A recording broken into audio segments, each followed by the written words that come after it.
Well, hello, my YouTube friends. Yesterday I made a video for YouTube that I haven't uploaded yet, and it was about my latest score of the ECCKS show, the East Coast Custom Knife Show in Florida 2018.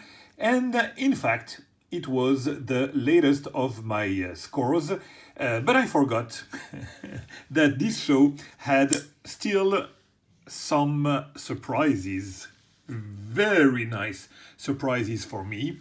So basically, I literally, when I say literally, it's like 5 minutes ago, I opened that package.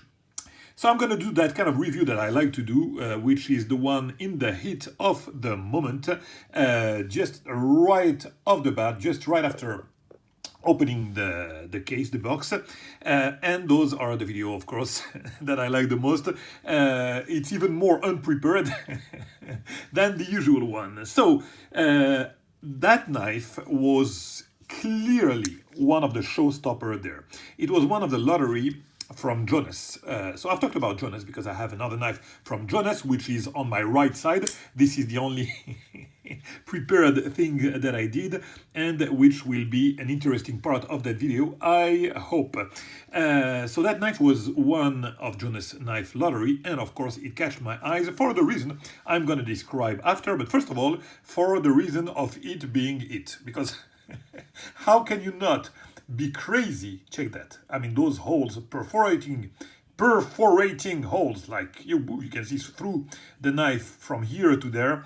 The armor core, I mean, that knife is probably one of my favorite ever from Jonas. I absolutely adore it. This could have been probably even one of the auction pieces, because to me it's just brilliant. I absolutely adore it. So I've talked about the Vault in my previous video, and I'm gonna do it again, of course.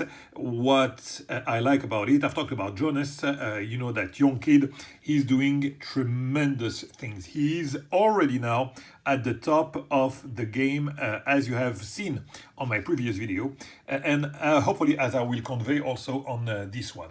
His work of contouring on his handles is insane. His tolerances, check that, are just phenomenal. Love those. Everything is precise. His grinding skills are exquisite.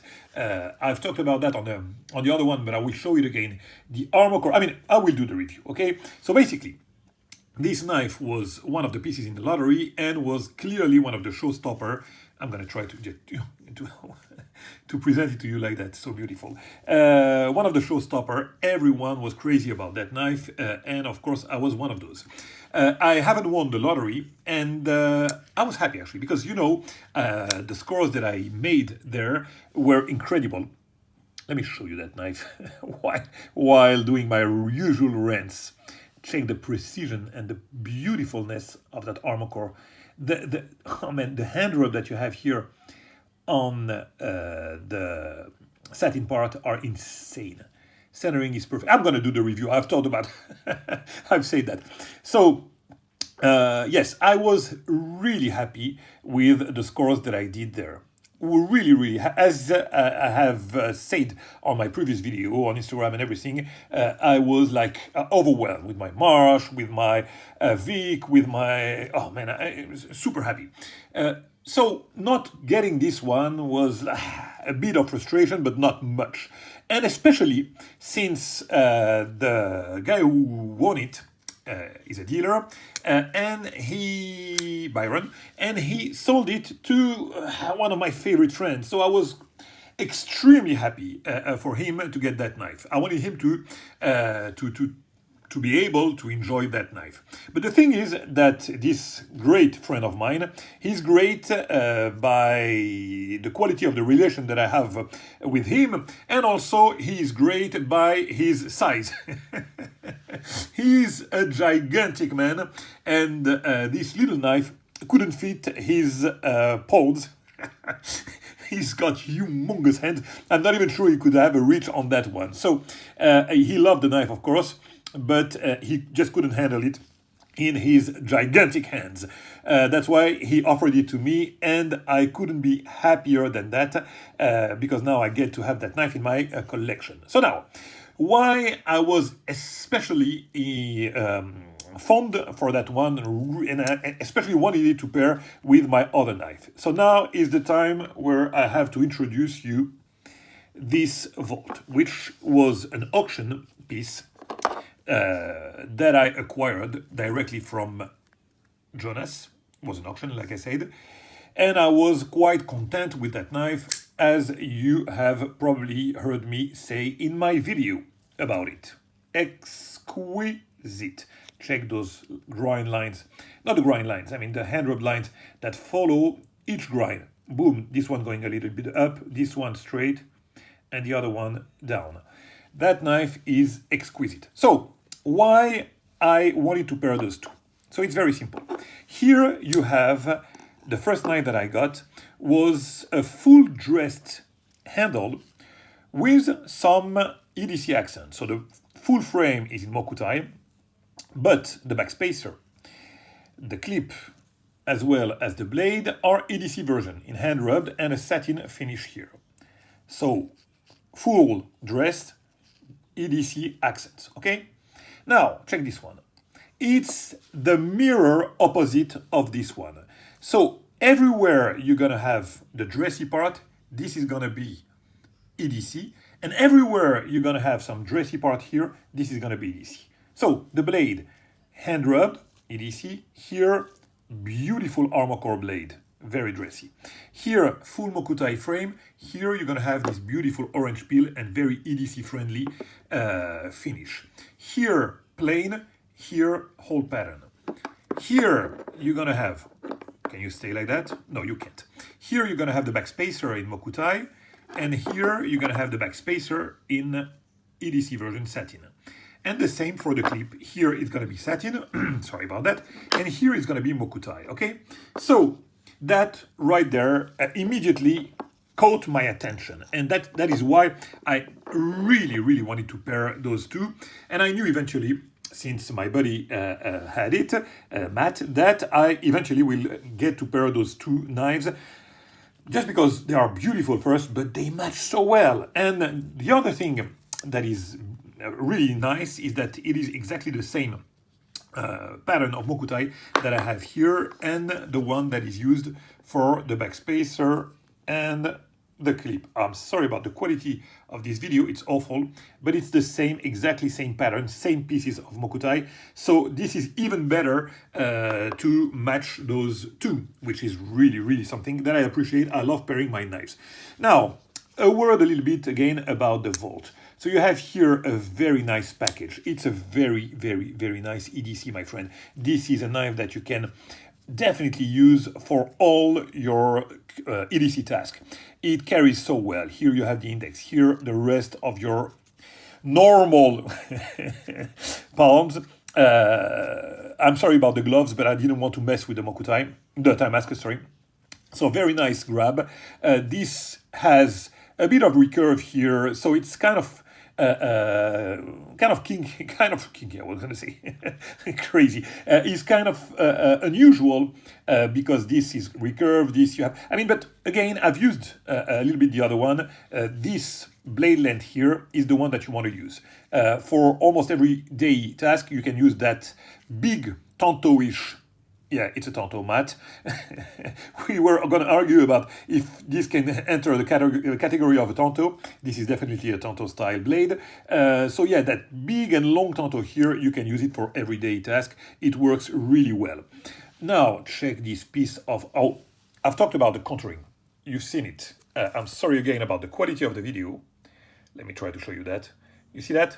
Extremely well contoured blade, and that whole pattern, I absolutely adore it. You can see all through it, and it goes, you know, from the bigger hole to the smaller one. I love that. I mean, check how beautiful it is. So I mean, it's sexy. That's what it is. It's a sexy knife that you can definitely use. The backspacer, as you can see, maybe, yeah, you can see it. It's a floating backspacer, but it's quite wide, you know. Here you go. Now some focusing. Oh, you see, so it's a floating backspacer, but the piece of Damascus is really large. And what a beautiful Damascus. Absolutely. That's why I kept the gloves. I'm sorry. I want to keep the colors vivid when I get to focus right on that one. Check the clip. I love the design of that clip. So beautiful with the hidden hardware. Beautiful. Exceptional. Check the inside. Man, even the inside. Oh man, it's not even the inside. Check how beautiful the inside is. The colors are so vivid, it's incredible. Absolutely adore that. And man, his actions are exceptional. Check that. It's effortless to disengage. Here the detent. Oh, that view, man. That view is so beautiful. Boom. Check that centering is dead spot on. I mean, it's crazy.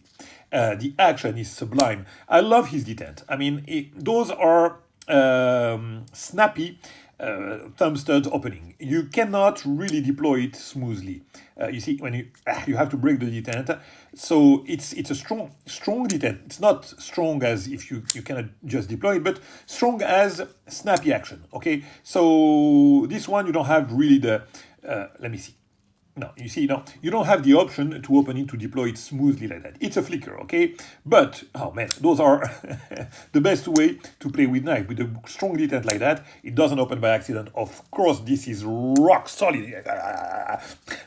I don't put my finger on the lock. Don't think that I'm trying to prevent the opening of the blade. This is rock solid, and you can play with all your fingers, with the medius like that, with the index like that. You can do, I mean, it's fun to play with those dual. You can deploy it also like that. Those dual thumb stud are, for me, I've talked about that. I mean, the flipper, when you use a flipper, it's like a boom, the index. You just deploy it like that, and you have the protruding part here. But those, either a thumb disc or a dual, oh man, that view. The dual thumb studs like that are really, really fun to play because you can use a lot of way of deployment. And again, the quality, I mean, the pleasure that you're going to get with a knife is also the way you're going to play with it. You can have a perfect knife. If something is wrong with its action or the way you deploy it or whatever, or the detent or the lock, you're not going to be happy with it, okay? And of course, it's not good, mechanically speaking, for a knife to have some flaws, of course. So this one has everything. Like I said, the high contouring, the action, the tolerances, the grind. I mean, check that. I'm going to try to... I mean, the finish that you get on this armor core is insane. Okay, granted, the armor core has already the core that is satin, so you don't have a lot of things to do to get the satin part. But how beautiful is that one made with, let me try to show you. You have the satin, which is hand-wrought actually, and the contrast that he got between the Damascus part and the core is brilliant. And the grind is so, I mean, check that. It's dramatic. Here, the edge is so thin. It's incredible. It's so beautiful. And I like the centering. It's not 100% centered, but it works well. You know, you just have this little tiny bit of part here on the cutting edge that has some, and here also on the tip, that has some Damascus. Other than that, here on the presentation side, it's averagely well centered for an armor core. It can be way worse than that, and it looks well. I mean, the pattern looks well on both sides. I hate when you have some random, I mean, too much randomness kills the randomness. I'm a random guy. I like randomness, but too much randomness kills the randomness on the armor core. When you have some one piece like that of Damascus, like alone, or almost nothing here on that side, and a lot of Damascus on the other side, it kills the outcome, the overall outcome. I like when it's a little bit even, when you have like a lot of satin on this side, some Damascus on the center, and the same on the other side. You still have some randomness, but not too much. And we are now heading to the 15 minutes. I've talked about the rest of the knife on my previous video, so check what I have to say about that beautiful pivot, the way he worked The pivot here, absolutely adore that. Beautiful orange peel finish. About the rest, about Jonas and everything, check my previous video. This is what I wanted to do. I wanted to make that video in the heat of the moment, especially to pair those two marvels. And with that being said, my friend, it was a pleasure to do that video, and I'll catch you very soon for another one. Actually, you're gonna see the previous one after this one.